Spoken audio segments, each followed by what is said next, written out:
வணக்கம் மக்களே, சற்று முன் வெளியான செய்தி ஒன்று வெளியாகியுள்ளதாம். டிடிவி கிட்ட எவ்வளவோ சொன்னேன், அவர் கேட்கவில்லையே, அதிர்ச்சி தகவலை வெளியிட்ட அண்ணாமலை. வாங்க வீடியோவை முழுமையாக்கலாம். அதாவது மதுரை விமான நிலையத்தில் செய்திகளை சந்தித்த தமிழக பாஜகவின் முன்னாள் தலைவர் அண்ணாமலையிடம் தேசிய ஜனநாயக கூட்டணியில் இருந்து டிடிவியும் ஓபிஎஸும் வெளியேறது குறித்த கேள்விகள் எழுப்பப்பட்டதாம்.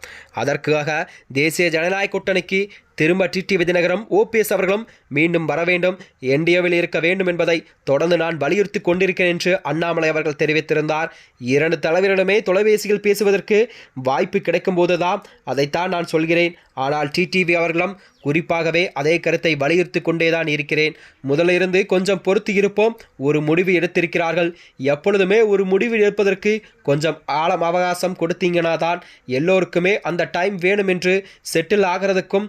எனவே உடனடியாக ஒரு முடிவு எடுப்பதற்கு அவர்களும் வருத்தத்தில் எடுத்திருப்பாங்க. ஆனால் கொஞ்சம் பொறுத்திருந்து பார்ப்போம், காலம் கண்டிப்பாக கனிந்து வரட்டும் என்றும் அண்ணாமலை அவர்கள் தெரிவித்திருந்தாராம். அதுவரை எல்லோருமே எங்களுடைய முயற்சிகளை செய்து கொண்டேதான் இருப்போம் என்று பாஜகவின் மூத்த தலைவர் அண்ணாமலை அவர்கள் தெரிவித்திருந்தாராம். அதனைத் தொடர்ந்துதான் அவர்களுடைய தரப்பிலிருந்து அவங்க கொடுத்திருக்காங்க. அதை பற்றி நான் இருப்பது கருத்து சொல்ல விரும்பவில்லை. அதாவது பாரத ஜனதா கட்சி ஒரு நிலைப்பாட்டை உங்களுக்கு தெரியும். நான் எப்பொழுதுமே பசுமன் முத்துராமலிங்க தேவர் ஐயா தெய்வ திருமகன் அவர்களது வந்து கடவுளாக நம்மை நினைச்சுட்டு இருக்கோம். எப்பொழுதும் அவருக்கு அந்த மரியாதை கொடுத்து கொண்டிருக்கிறோம். அதே நேரத்தில் இமானுவேல் சேகரன் அவர்கள் ஐயாவினுடைய விழாவிற்கு கூட எல்லா ஆண்டுகளும் கூட பாரதிய ஜனதா கட்சி தான் தலைவர்கள் எல்லாமும் போய் கொண்டிருக்கிறார்கள். நானும் கடந்த 4 ஆண்டுகளாகவே தொடர்ந்து சென்று கொண்டிருக்கிறேன். அதனால்தான் எங்களை பொறுத்தவரை எதுவும் சர்ச்சையாக நான் பார்க்கவில்லை.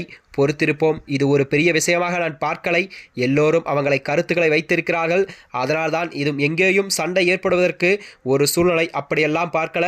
மறுபடியும் அதேதான் காலம் கண்டிப்பாக கனிந்திருந்து பதில் சொல்லும் என்ற அலைகள் தான் இதை நான் பார்க்கிறேன் என்று அண்ணாமலை அவர்கள் தெரிவித்திருந்தார். அதாவது நான் ஏற்கனவே சொன்னது போலவே காலம் கனிந்து வரட்டும், கொஞ்சம் பொறுமையாக இருப்போம் என்று அண்ணாமலை அவர்கள் தெரிவித்திருந்தாராம். அது மட்டுமன்றி அவர் கூறியதாவது, டிடிவி தினகரன் அண்ணனை பொறுத்தவரை நான் தொடர்ந்து சொல்வது இதுதான். அவர் ஒரு நல்ல தலைவர். பாரதிய ஜனதா கட்சி தமிழில் வழிநடத்தி கொண்டிருக்கக்கூடிய அண்ணன் நைனா நாகேந்திரனும் அவர்கள் எங்களுடைய தலைவர்.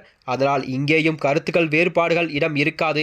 தேர்தலுக்கு இன்னும் 7-8 மாதம் இருக்கும் நிலையில்தான் ஏன் அவசரப்பட வேண்டும் என்ற கேள்விகள் எல்லாம் எழுப்பினார்களாம். அதாவது மதுரை விமானத்தில் செய்தியாளர்களை சந்தித்த தமிழக பாஜக முன்னாள் தலைவர் அண்ணாமலையிடம் தேசிய ஜனநாயக கூட்டணியிலிருந்து டிடிவியும் ஓபிஎஸும் வெளியேறு குறித்த கேள்விகளுக்கு எழுப்பப்பட்டதற்கு ஜனநாயக கூட்டணிக்கு திரும்ப டிடிவி தினகரனும் ஓபிஎஸும் மீண்டும் வர வேண்டும் என்பதுதான் என்டிஏவில் இருக்க வேண்டும் என்பதை நான் தொடர்ந்து வலியுறுத்தி வருகிறேன். அதனால் தான் இரு தலைவர்களிடம் நான் பேசும்பொழுது அப்போது இந்த வார்த்தையை உறுதிபட கூறியிருக்கிறேன். அப்போதுதான் ஆனால் டிடிவிகளிடம் குறிப்பாக அதே கருத்தை வலியுறுத்தி கொண்டேதான் இருக்கிறேன். முதலிருந்து கொஞ்சம் பொறுத்திருந்து பார்ப்போம், காலம் கண்டிப்பாக பதில் சொல்லும், காலம் கனிந்து வரட்டும், அதுவரைக்கும் பொறுமையாக இருப்போம் என்ற நிலையில் தான் அண்ணாமலை அவர்கள் கூறிய செய்திகள் அரசியல் வட்டாரத்திலே ஒரு பெரும் பரபரப்பையும் ஏற்படுத்தி வருகிறது. எனவே உடனடியாக ஒரு முடிவு எடுத்த பிறகு அவர்களும் வருத்தத்தில் எடுத்திருப்பாங்க. ஆனால் கொஞ்சம் பொறுத்திருந்து பார்ப்போம் என்று கூறியிருந்தார். மேலும் இதுபோன்ற வீடியோக்களை தெரிந்து கொள்ள நமது சேனலை மறக்காமல் சப்ஸ்கிரைப் செய்து கொள்வோம். நன்றி, வணக்கம்.